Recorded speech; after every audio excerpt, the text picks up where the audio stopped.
Continuing my year of experimenting here on YouTube, I've got an exciting one if you're into product reviews, and that's a video about this Neewer F700 field monitor. So let's get into it. This is the Neewer F700 Monitor.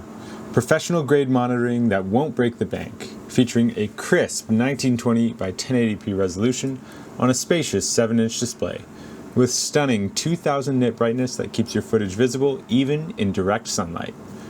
Stay connected with HDMI loop in and out capabilities, while the intelligent cooling fan ensures peak performance during extended shoots. Take creative control with custom LUTs and versatile monitoring tools that elevate your production value instantly. Power worries? Thing of the past. Hot swappable batteries with 3 different power methods keep you rolling no matter where you are. And with its lightweight design and easy mounting solution, the F700 integrates seamlessly into any setup. When Neewer first reached out to me about this field monitor, I was ecstatic because when I first started filmmaking in 2014, it was one of the first brands that I could afford for accessories. Since then, their quality has improved dramatically while their pricing has stayed consistent, which for me is a big win. The main reason why I haven't had a monitor as a staple in my workflow for a lot of my career is the idea that I can just use my phone or even an iPad as a monitor.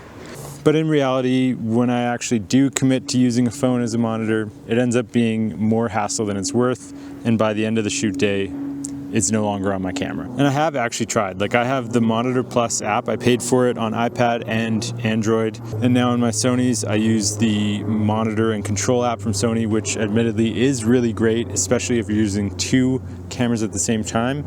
However, I find it's only really useful in a studio setting. Outside of that, it's kind of nice to use an iPad as a director's monitor wirelessly, because if it stops working, it's not the end of the world. Whereas on camera, I'm starting to prefer to use an external monitor like this Neewer F700 every single time now. So here's the facts of the matter. My phone is my #1 most used piece of technology on set.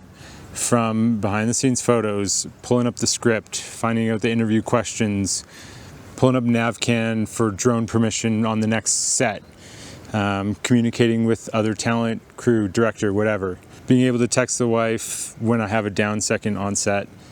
These are things that make me pull my phone off of the monitoring setup, and it's such a hassle to constantly be pulling it on, off, on, off, on, off.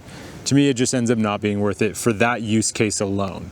This is the #1 reason also why I ended up getting a DJI controller with the screen built in. Whenever they started coming out with those, best thing ever. Not having to get a phone call and stop flying because you're worried about the phone glitching out or whatever. It's also not a bright screen. The quality of the screen isn't special. My phone's a bit older, but I did some research on this. This phone is 700 nits of brightness. Most phones get up to about 1,000, and then they have a peak mode where it can last a couple minutes before it overheats. This thing can do it all day on set, no problem. That's half as much of this monitor, which is comparable there as half, but coming up to 2000 nits.